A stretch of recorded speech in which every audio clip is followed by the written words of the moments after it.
Took 15 votes for Kevin McCarthy to become Speaker of the House of Representatives. It may not have been historic, but it was a sight to behold. To finally become Speaker, Kevin McCarthy made all kinds of commitments to the MAGA extremists in his Republican Party.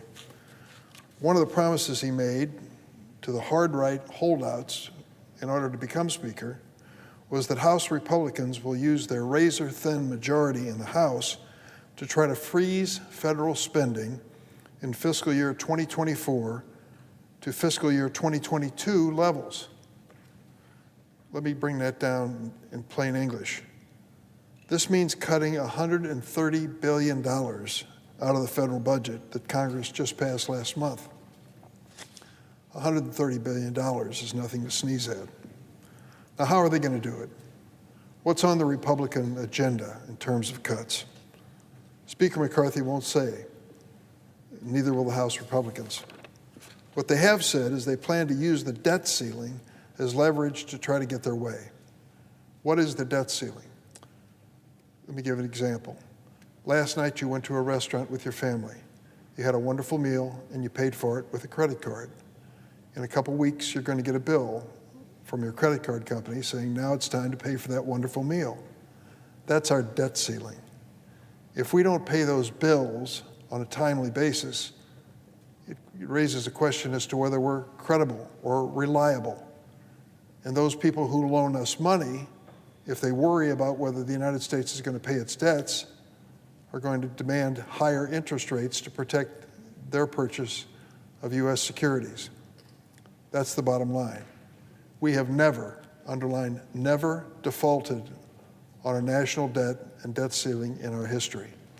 And as a consequence, the United States enjoys a solid reputation for financial stability. Well, Speaker McCarthy has decided to put that on the chopping block. Let's get right up to the 11th hour and see if we're going to extend the debt ceiling. It's within his power to stop it, and that's his threat. What we've said to him is, if you have a plan for cutting spending or raising taxes, which is unlikely, if you have a plan for cutting spending, be honest with us. Tell us what it is. Some of the proposals are incredible. There's an actual proposal to create a federal, that's national, sales tax of, listen, 30%. 30% sales tax. So if that loaf of bread costs $5 at the grocery store, and in Springfield some of them do, instead of paying $5, you'll pay $6.50. Did you think prices were already going up for food in the grocery store? Tack on 30% and see how it feels. And the problem with this is not just the notion of a national sales tax of 30%. The problem is who will pay it. You think the richest people in the world give a toot about grocery bills? They don't. But folks that are struggling paycheck to paycheck, trying to feed hungry kids do. They can tell you week to week what's going on in the grocery store, and it's not very encouraging. So one of the Republican plans for reducing federal spending is creating a national sales tax of 30%. I'm not making this up. That is one of the proposals which Speaker McCarthy has agreed to call as part of his response to the debt of the United States. MAGA Republicans are threatening to use the creditworthiness of the United States as a bargaining chip in a political debate here on Capitol Hill. And I'm sorry to say, if they go the direction we expect they will, it'll go beyond a national sales tax. They're talking about cuts in some of the most important entitlement programs in our budget. What are those programs? Social Security, Medicare, Medicaid, veterans benefits. The list goes on. And it gets down to the heart of this economy. It gets down to whether or not the vast majority of retirees in the United States of America will have enough money to get by. Their food bills are going up, their gasoline bills have gone up in the past, and this idea that we're going to cut Social Security benefits, the Republicans are on the wrong track. Refusing to pay America's bills for the first time actually won't cut the national debt. It'll end up in increasing interest rates, and it'll increase the debt by $150 billion, and that's just the start. Millions of Americans can lose their jobs. It can push us into a recession if we default on the debt. Workers with 401k plans would see huge losses in their retirement savings. And a new 30-year mortgage on a home would cost an additional $130,000 on average. People going to buy homes? Not likely. And people who own homes will see the value of those homes diminished, all because of this reckless strategy of confrontation by Speaker McCarthy. Mr. Speaker, 1/4 of our entire national debt, that's $8 trillion worth of debt, was accumulated during the administration of Donald Trump. 1/4 of the entire debt of the United States in its 230 years in existence, 1/4 of it accumulated in those 4 years. Of course, there was money spent on the COVID crisis, I understand that, but there was also a $2 trillion tax cut under President Donald Trump. Well, who got the tax cut? Most of it went to the wealthiest people in America and the biggest corporations. It's the tried and true Republican approach. Cut taxes on the rich and hope for the best. The last time the U.S. had a balanced federal budget, incidentally, was it a Republican president? No, it was a Democrat, Bill Clinton. The fiscal year 2001 federal budget had a $128 billion surplus. Remember what Republicans fear about the deficit was back then? They told us the Republicans claimed that paying down the national debt too quickly would hurt the economy. They were critical of us in either direction, either too much debt or not enough. So instead of using fiscal year 2001 surplus as a down payment on the national debt, Republicans, you guessed it, passed a huge tax cut in those days, overwhelmingly benefiting rich people and powerful corporations. They said, they always say this, those tax cuts will pay for themselves.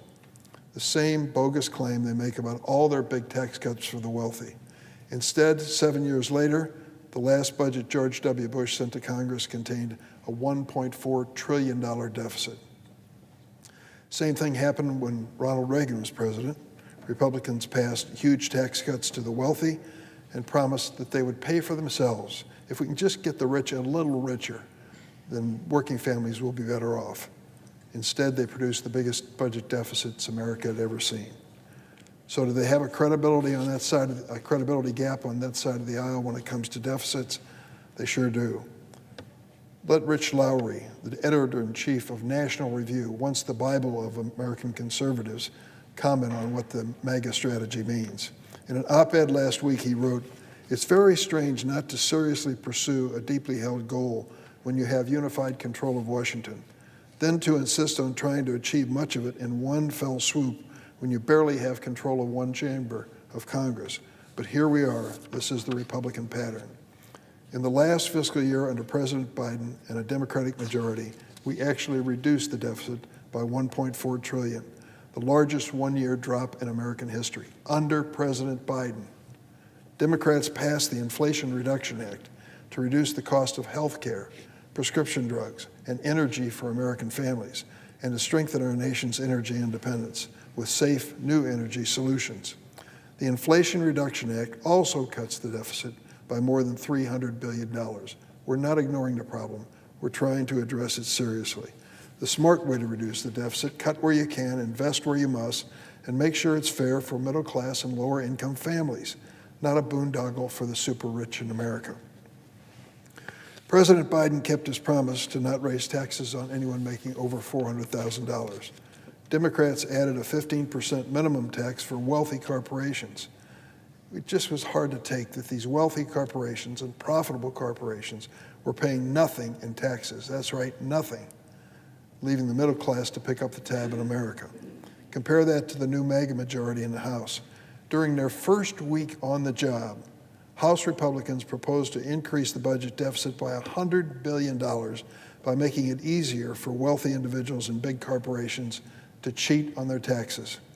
Think about this. The Center on Budget and Policy Priorities says the IRS has 2,284 fewer skilled auditors to handle the sophisticated returns of wealthy taxpayers than it did in 1954. 70 years ago, we have fewer auditors at the IRS. I believe the vast majority of Americans do their level best to file an honest tax return and pay their fair share of taxes. It boils my blood and theirs too. to think that the tax cheaters are getting off the hook because the cops are not on the beat.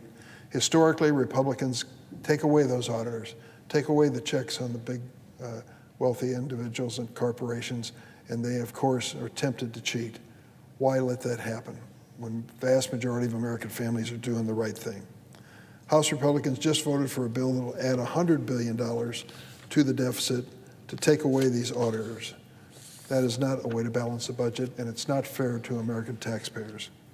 If that's not enough, as part of the deal, Speaker McCarthy also promised MAGA hardliners the House would vote on that jumbo-sized national sales tax, which I spoke about.